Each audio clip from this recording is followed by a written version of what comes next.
gente el porqué de bueno, Gustavo, quizá no tiene manera de cómo explicarlo, porque ni él lo sabe. Y acá mi pregunta, ¿tú crees que el presidente Humala tiene la capacidad de discernimiento? Es decir, ¿por qué no rodearse de consejeros de un lado del espectro como del otro? Y como yo siempre digo a los televidentes, no me crean 100% a este programa ni al otro diario, sino lean todo, saquen sus propias conclusiones. No es ese un problema que le falta a Humala, es decir, él escucha a uno o escucha al otro. No es capaz de escuchar a dos y discernir un punto medio en la cual él base su decisión.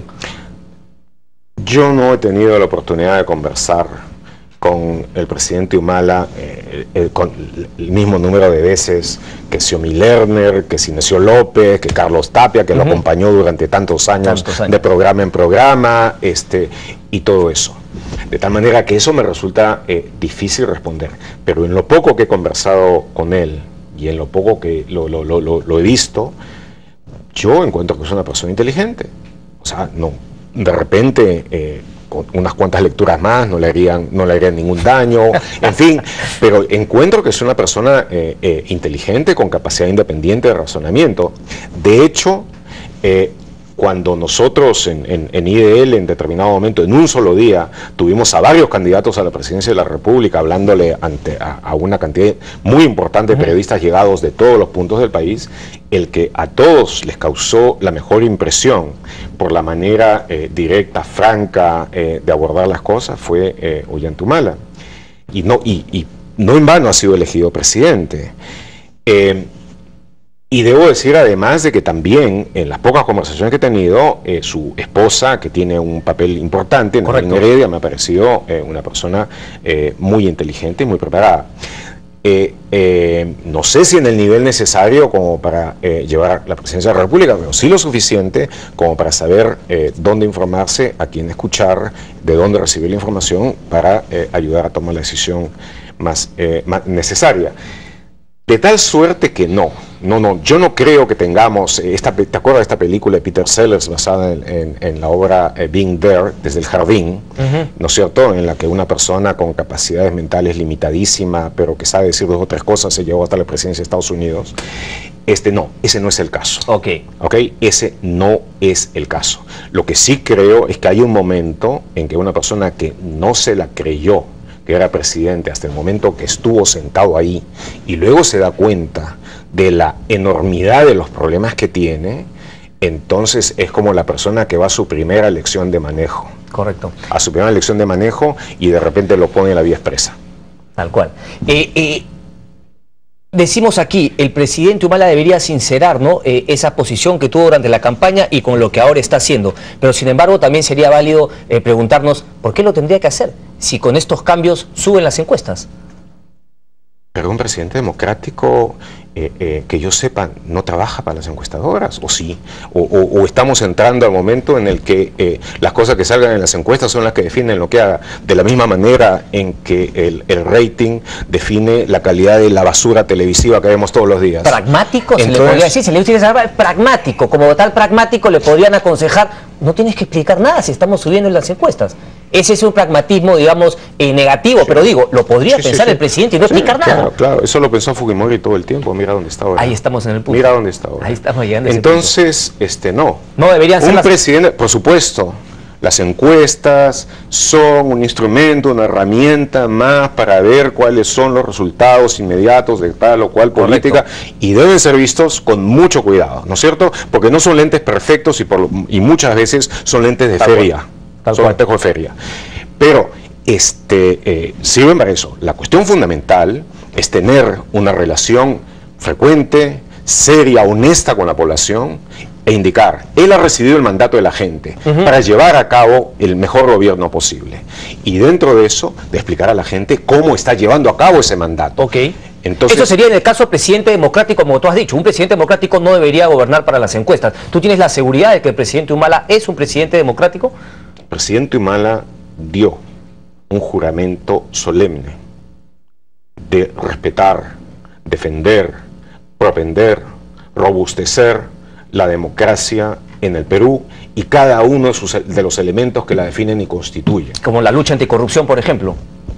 Entre las cuales la lucha anticorrupción Exactamente. Entonces podríamos decir que no está cumpliendo con todas esas cosas que caracterizan a la democracia. Por ende, ¿viene cumpliendo con ese juramento? Digamos de que el juramento tiene cumplimientos tácticos y estratégicos, para utilizar los términos de un militar. Y digamos que en el aspecto táctico hay cosas que no está haciendo bien. Pero deseo de que tenga muy claro cuáles son los objetivos estratégicos de ese juramento y que los cumpla. Entonces, el caso Chejade no nos lleva a pensar que desgraciadamente... Mira, el caso Chejade lo puedes ver desde varios puntos de vista. Recuerda de que fue la publicación que dirijo el reportero la que lo sacó y todo esto. El tuit de la primera dama. Caminar derecho. Es tan difícil caminar derecho. El hecho de que el gobierno haya puesto una distancia desde el comienzo con ese caso. El hecho de que no haya salido a defenderlo, sino de nuevo haya mantenido la distancia. Y el hecho finalmente que lo haya llevado, porque esto no ha sido una decisión espontánea obviamente, a renunciar a la vicepresidencia. Todo eso lo tienes que colocar en el haber. Todo eso ha estado bien hecho. Desde el otro punto de vista, el quo, en este quid pro quo, ha sido el evitar que sea desaforado, que sea sacado del Congreso. Y esto sí nos ha dado un cuadro realmente surrealista, ¿no es cierto? En donde los fujimoristas, entre los cuales hay cada figura, aparecen votando en la lucha contra la corrupción, y por el otro lado gente que durante años ha supuestamente luchado contra la corrupción aparece votando en favor del otro. Eso ya es la parte que está en el debe. Entonces... Y este tipo de cosas son las que más daño le hacen a una democracia. Sí, pues, sí. Yo, en este caso, lo que debería decirle, a pesar de que el presidente Humala tiene un consejero argentino-brasileño, Luis Fabre, una persona inteligente, una persona capaz, quizá no estaría mal que le pregunte cómo le está haciendo Dilma Rousseff, la presidenta. Correcto, que ella ha atajado bien las denuncias de corrupción. Mira, ha sacado a una cantidad de ministros y a muchos de ellos que tenían una fuerza, un peso específico propio, un gran peso histórico dentro y además de votos en el Congreso, porque es arreglo también para votos. Exactamente, y ella ha tomado la decisión, de ir al fondo, de ir a los fines últimos, a los valores fundamentales que deben definir su presidencia, a riesgo de varios sinsabores temporales, de que me imagino que está tratando eso de arreglarlo de la mejor manera posible y cuanto antes, y los resultados son de que, ya que hablábamos de encuestas, ha crecido muchísimo en la estimación. Pues hacer las cosas bien también paga finalmente en la aceptación popular. Una última pregunta, y volviendo al tema inicial. Toda esta corrupción, todos estos intereses, la falta absoluta de meritocracia en los ascensos y pases al retiro en el ejército, ¿qué puede hacer la población civil? Y qué apelo a tu conocimiento histórico de otros países. ¿Qué puede hacer una sociedad civil para también fiscalizar a su ejército y para que nosotros ciudadanos pues no veamos como meros observadores todas estas triquiñuelas que se hacen dentro de las Fuerzas Armadas y la Policía Nacional? ¿Poco o nada? No. ¿Cómo que no? Se puede hacer mucho. Una de las cosas fundamentales, por supuesto, es tener civiles... denunciarlos, como este tipo de cosas como las columnas que tú escribes. Investigarlos, sacarlo a la luz, pero a la vez también participar y tomar parte, civiles enterados. Para eso hay que estudiar, para eso hay que meterse. Militares que han pasado la vida civil en los asuntos de defensa. En todo lo que concierne a ellos, en el interés nacional. Es una de las cosas fundamentales para la vida nacional, lo de la seguridad. Es quizá, junto con lo básico de la economía, lo más importante para la nación. De tal manera de que, por supuesto, los civiles, la población en general, deben estar enterados de lo que pasa dentro de las Fuerzas Armadas. A las Fuerzas Armadas hay que apoyarlas, respaldarlas. Su misión, digamos, cuando tú tomas la esencia de su misión, es de una gran nobleza, la disposición a estar prestos a defender, empezando con el sacrificio de su vida cuando sea necesario, y mejor con la vida del enemigo, para la defensa de la nación. Entonces, eso significa, por supuesto, una profesión que debe estar gobernada cada día, cada momento, por los más altos valores, por la mayor ética y por una inteligente disciplina. Ahora, para eso, por cierto, hay que darles los recursos, hay que darles la posibilidad de tener una vida adecuada, una vida digna a quienes se sacrifican tanto.